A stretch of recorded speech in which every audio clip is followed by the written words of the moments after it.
Hi, എല്ലാവർക്കും നമസ്കാരം. എൻ്റെ പേര് നോജിൻ എന്നാണ്. ഇന്ന് നമുക്ക് സുവിശേഷത്തിൽ കാണാൻ പോകുന്ന സുവിശേഷ ഭാഗം എന്ന് പറഞ്ഞു കഴിഞ്ഞാൽ അന്ധന്മാർക്ക് കാഴ്ച കൊടുക്കുന്നതിനെ കുറിച്ചാണ്. നമ്മളും ഒന്ന് ആലോചിച്ച് നോക്കുക, നമ്മളും അന്ധന്മാരാണോ? നമ്മൾ ഈ കാണുന്ന കാഴ്ച ഭൗതികമായ കണ്ണുകളിലൂടെ കാണുന്ന കാഴ്ച, എന്നാൽ ആത്മീയതയിൽ കാണുന്ന കാഴ്ചയുണ്ടോ നമുക്കൊന്ന് മനസ്സിലാക്കുന്നത് നല്ലതായിരിക്കും. നമ്മുടെ ആത്മീയ കണ്ണുകൾ തുറക്കാനായിട്ട് നമുക്ക് ദൈവത്തോട് പ്രാർത്ഥിക്കാം. നമുക്ക് ആത്മീയ വചനം ഒന്ന് കേട്ടു നോക്കാം. വിശുദ്ധ മത്തായി അറിയിച്ച നമ്മുടെ കർത്താവ് ശിംശയുടെ പരിശുദ്ധ സുവിശേഷം 20-ാം അധ്യായം 29 മുതലുള്ള വാക്യങ്ങളാണ്. അന്ധന്മാർക്ക് കാഴ്ച. അവൻ ജെറീക്കോയിൽ നിന്ന് യാത്ര പുറപ്പെട്ടപ്പോൾ ഒരു വലിയ ജനക്കൂട്ടം അവനെ അനുഗമിച്ചു.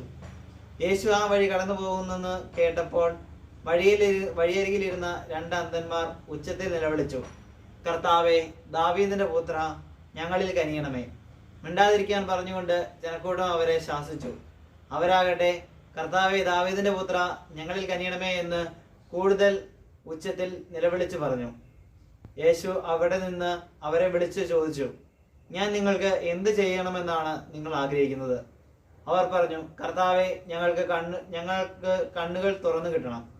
യേശു ഉള്ളലിഞ്ഞ് അവരുടെ കണ്ണുകളിൽ സ്പർശിച്ചു. തക്ഷണം അവർക്ക് കാഴ്ച കിട്ടി.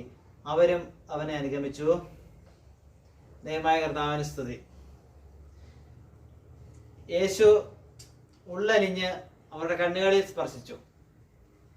ഉടനെ അവർക്ക് കാഴ്ച കിട്ടി. അതിനുശേഷം അവർ അവനെ അനുഗമിച്ചു.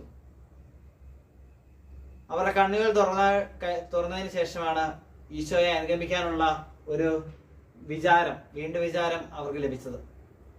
അതുപോലെ തന്നെ നമ്മുടെ കണ്ണുകളും, അന്ധമായിരിക്കുന്ന നമ്മുടെ കണ്ണുകളും തുറന്നു തരണമേ എന്ന് സ്വർഗസ്ഥനായ പിതാവിനോട്, ഈശോയോട് നമുക്ക് അപേക്ഷിക്കാം. അതിനായിട്ട് നമുക്ക് പ്രാർത്ഥിക്കാം. സർവേശ്വരൻ നമ്മളെല്ലാവരെയും സമൃദ്ധമായി അനുഗ്രഹിക്കട്ടെ. നമ്മുടെ പ്രയത്നം കൂടെ ആകുമ്പോൾ സന്തോഷം എല്ലാം മംഗളമായിട്ട് ഭവിക്കും. അതുകൊണ്ട് നമുക്ക് പ്രാർത്ഥിക്കാം. നിത്യപിതാവും പുത്രനുമായ സർവേശ്വരൻ നമ്മളെല്ലാവരെയും സമൃദ്ധമായി അനുഗ്രഹിക്കണമെന്ന് പറഞ്ഞുകൊണ്ട് നിത്യപിതാവും പുത്രനും പരിശുദ്ധാത്മാവുമായ സർവേശ്വരൻ ആനയിക്കും. ആമേൻ. ജയ് ഹിന്ദ്.